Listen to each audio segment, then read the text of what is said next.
YTB is the level of output that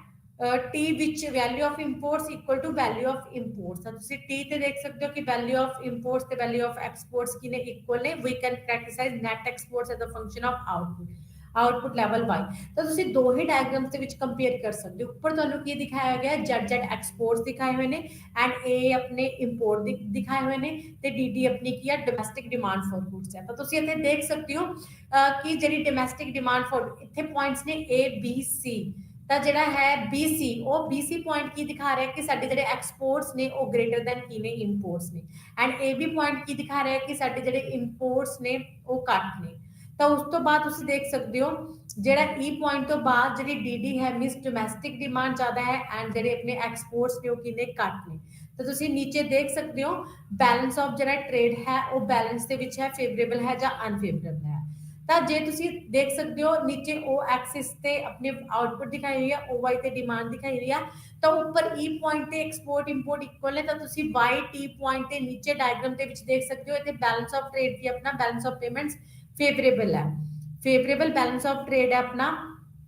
YTV ਤੇ ਕਿਉਂਕਿ export equal to import ਨੇ। ਤਾਂ ਉਸ ਤੋਂ ਪਹਿਲਾਂ ਤੁਸੀਂ ਦੇਖ ਸਕਦੇ ਹੋ ਟ੍ਰੇਡ ਸਰਪਲਸ ਹੈ ਕਿਉਂਕਿ ZZ ਐਕਸਪੋਰਟਸ ਨੇ ਤਾਂ ਐਕਸਪੋਰਟ ਗ੍ਰੇਟਰ ਦੈਨ ਇੰਪੋਰਟਸ ਨੇ ਤਾਂ ਆਪਣਾ ਬੈਲੈਂਸ ਆਫ ਟ੍ਰੇਡ ਹੈ ਕੀ ਹੈ ਸਰਪਲਸ ਦੇ ਵਿੱਚ ਹੋਏਗਾ। ਤਾਂ ਟ੍ਰੇਡ ਸਰਪਲਸ ਹੈ YTP ਤੋਂ left side and right side ਗੱਲ ਕਰੀਏ ਤਾਂ ਟ੍ਰੇਡ ਡੈਫਿਸਿਟ ਹੈ ਕਿਉਂਕਿ ਐਕਸਪੋਰਟ ਗ੍ਰੇਟਰ ਦੈਨ ਇੰਪੋਰਟਸ ਨੇ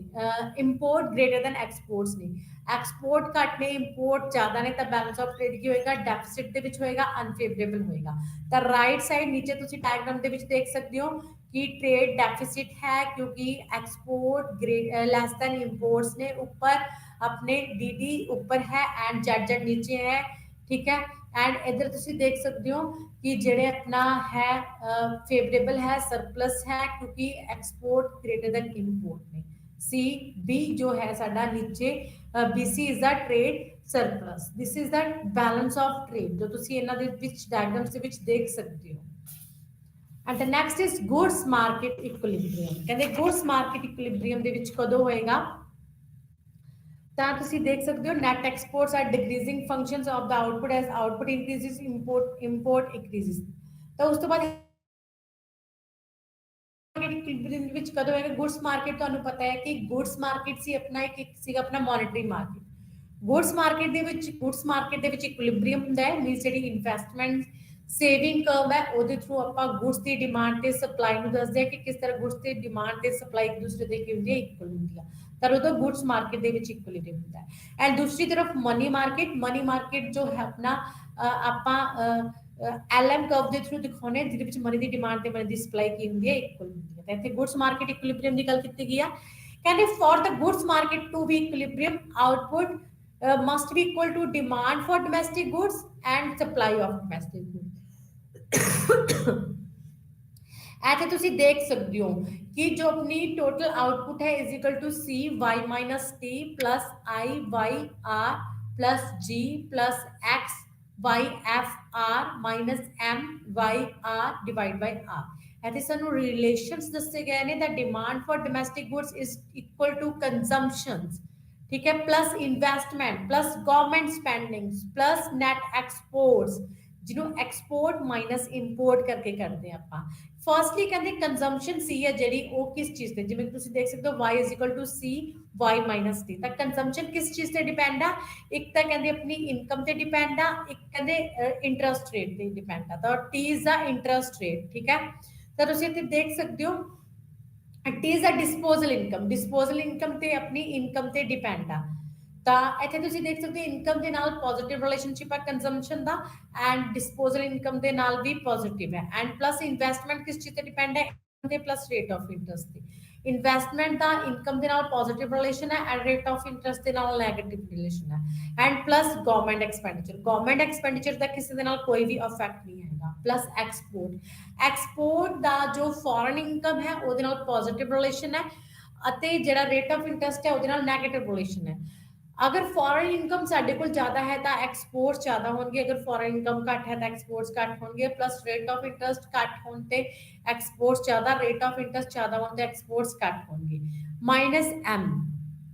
तो जिहड़ी है इंपोर्ट्स वो डिपेंड करते हैं positively in output means Y income ते प्लस रेट ऑफ इंटरेस्ट ते इनकम ते रेट ऑफ इंटरेस्ट ਦੇ ਨਾਲ ਜਿਹੜਾ ਹੈ ਆਪਣਾ ਇੰਪੋਰਟਸ ਦਾ ਪੋਜ਼ਿਟਿਵ ਰਿਲੇਸ਼ਨਸ਼ਿਪ ਅਤੇ ਐਕਸਚੇਂਜ ਰੇਟ ਤੇ ਵੀ ਕਿਨੇ ਡਿਪੈਂਡ ਕਰਦੇ ਨੇ ਤਾਂ ਇੱਥੇ ਤੁਸੀਂ ਇਕੁਇਲਿਬ੍ਰੀਅਮ ਦੀ ਪੋਜੀਸ਼ਨ ਦੇਖ ਸਕਦੇ ਹੋ ਕਹਿੰਦੇ equilibrium condition determines output as a function of all the variables taken as given from tax to real exchange rate of foreign goods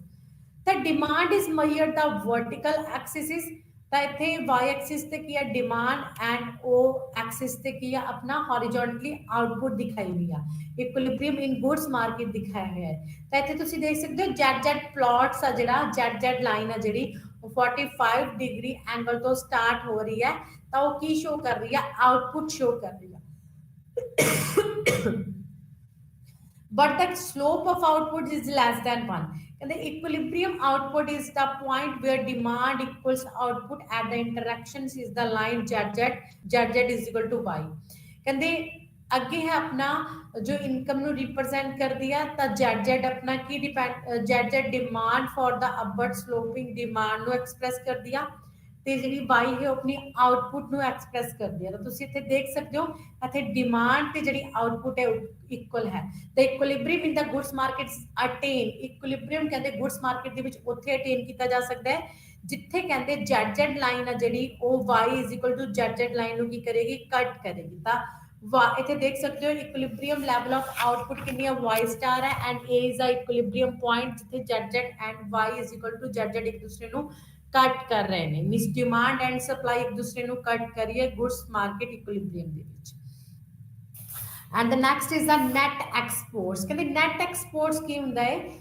net exports ਤੁਹਾਨੂੰ ਪਤਾ ਹੈ ਨੈਟ ਐਕਸਪੋਰਟ ਨੂੰ ਆਪਾਂ ਕੈਲਕੂਲੇਟ ਕਰ ਸਕਦੇ ਹਾਂ exports minus import is equal to net exports ਕਹਿੰਦੇ difference between export and import is called net exports ਜਿਹਨੂੰ ਟ੍ਰੇਡ ਬੈਲੈਂਸ ਵੀ ਕਹਿੰਦੇ ਆ ਇਫ ਐਕਸਪੋਰਟਸ ਐਕਸੀਡਸ ਇੰਪੋਰਟ ਜੇ ਐਕਸਪੋਰਟ ਇੰਪੋਰਟਸ ਤੋਂ ਜ਼ਿਆਦਾ ਹੋਣ ਤਾਂ ਜਿਹੜਾ ਹੁੰਦਾ ਆਪਾਂ ਨੂੰ ਟ੍ਰੇਡ ਸਰਪਲਸ ਹੁੰਦਾ ਹੈ ਅਗਰ ਇੰਪੋਰਟਸ ਐਕਸਪੋਰਟਸ ਤੋਂ ਜ਼ਿਆਦਾ ਹੋਣ ਤਦ ਕੀ ਹੁੰਦਾ ਹੈ ਆਪਾਂ ਨੂੰ ਟ੍ਰੇਡ ਡੈਫਿਸਿਟ ਹੁੰਦਾ ਹੈ net exports or as excess of exports over imports depends on our income net exports किस चीज से डिपेंड करते हैं एक तो अपने कंट्री की इनकम ते डिपेंड करते हैं दूसरा कहते Y F means foreign income ते डिपेंड करते हैं एंड तीसरा कहते रियल एक्सचेंज रेट ते डिपेंड करते हैं ਤਾਂ ਤੁਸੀਂ ਦੇਖ ਸਕਦੇ ਹੋ ਐਕਸਪੋਰਟ ਕਿਸ ਚੀਜ਼ ਦਾ ਫੰਕਸ਼ਨ ਹੈ ਫੋਰਨ ਇਨਕਮ ਤੇ rate exchange rate the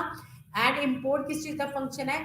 income and exchange rate the and net export ਕਿਸ ਚੀਜ਼ ਦਾ ਫੰਕਸ਼ਨ ਹੈ domestic income foreign income and rate of interest net export the domestic income ਦੇ ਨਾਲ ਨੈਗੇਟਿਵ ਰਿਲੇਸ਼ਨ ਹੈ and foreign income ਦੇ ਨਾਲ positive relation ਹੈ and exchange rate ਦੇ ਨਾਲ ਨੈਗੇਟਿਵ ਰਿਲੇਸ਼ਨਸ਼ਿਪ ਹੈ ਐਂਡ ਤੁਸੀਂ ਦੇਖ ਸਕਦੇ ਹੋ ਨੀਚੇ कि जी इनकम है वो किस चीज से डिपेंड होती है consumption plus investment plus government expenditure plus net exports means net जी अपनी नैशनल इनकम तर कहते सी किस चीज का फंक्शन है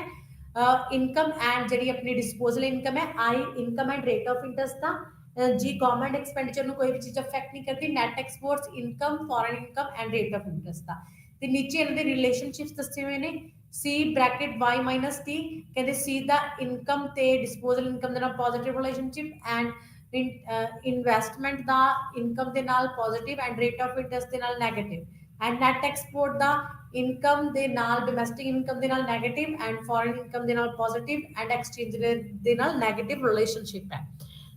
ਤਾਂ ਤੁਸੀਂ ਇੱਥੇ ਦੇਖ ਸਕਦੇ ਹੋ rise in foreign income other things being equal rise in the demand for exports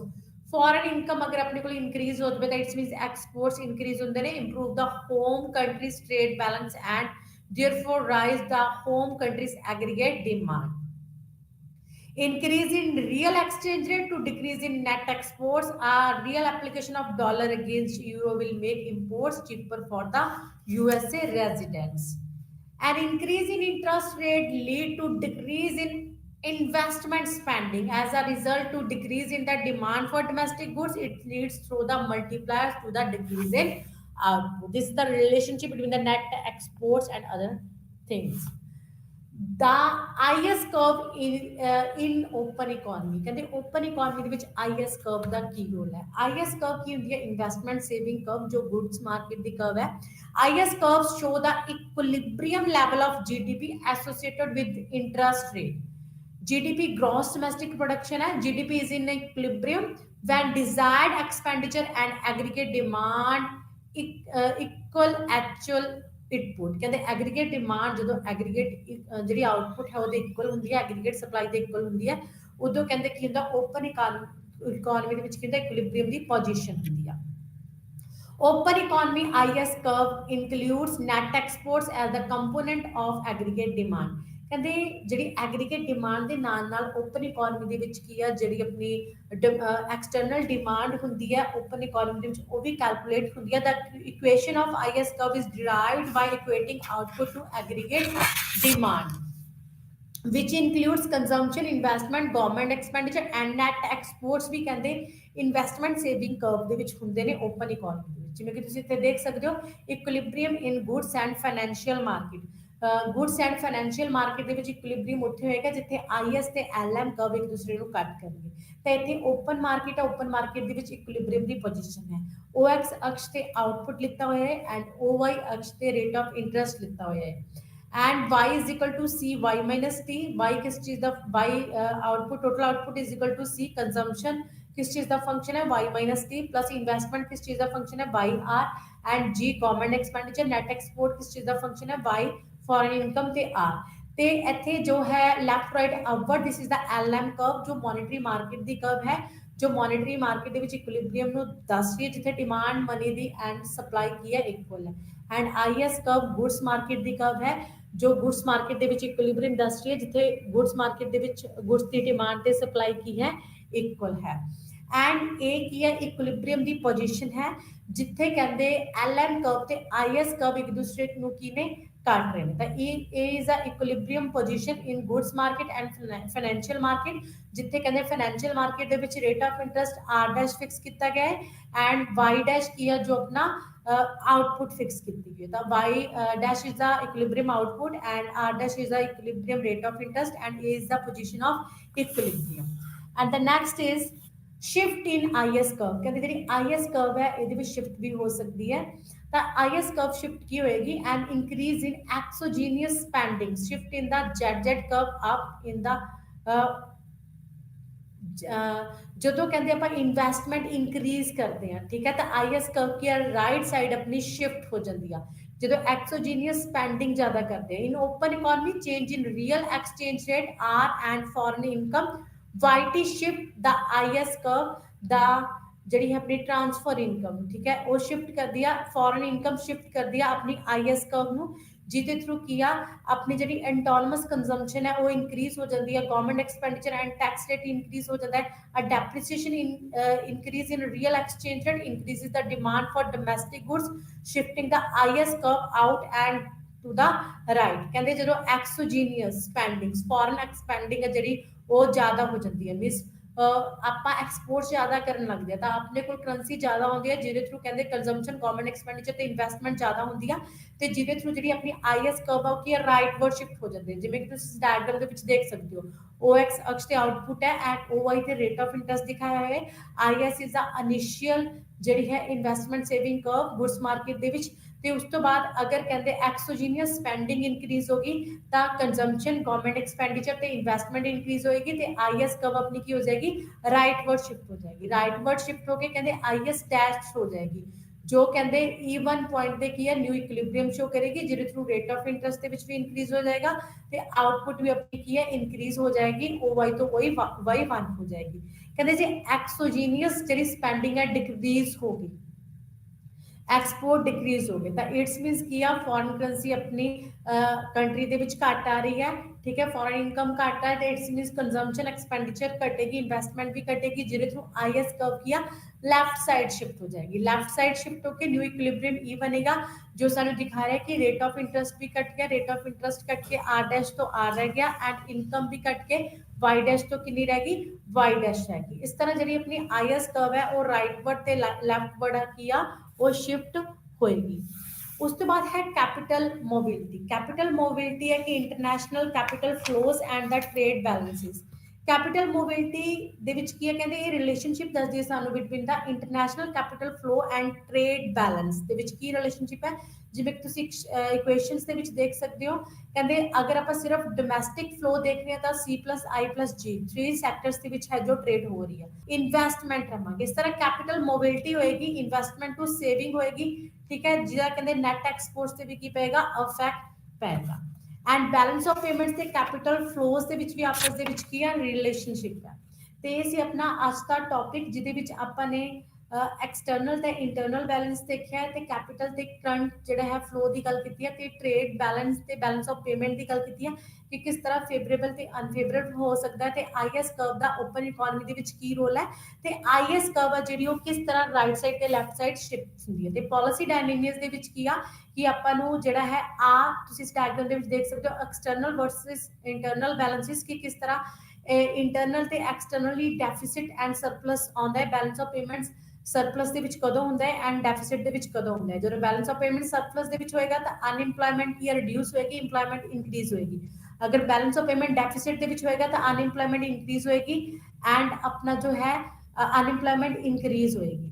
ਤਾਂ ਇਹ ਸੀ ਆਪਣਾ ਅੱਜ ਦਾ ਟੌਪਿਕ, ਜੋ ਇੱਥੇ ਹੀ ਖਤਮ ਹੁੰਦਾ ਹੈ। ਧੰਨਵਾਦ।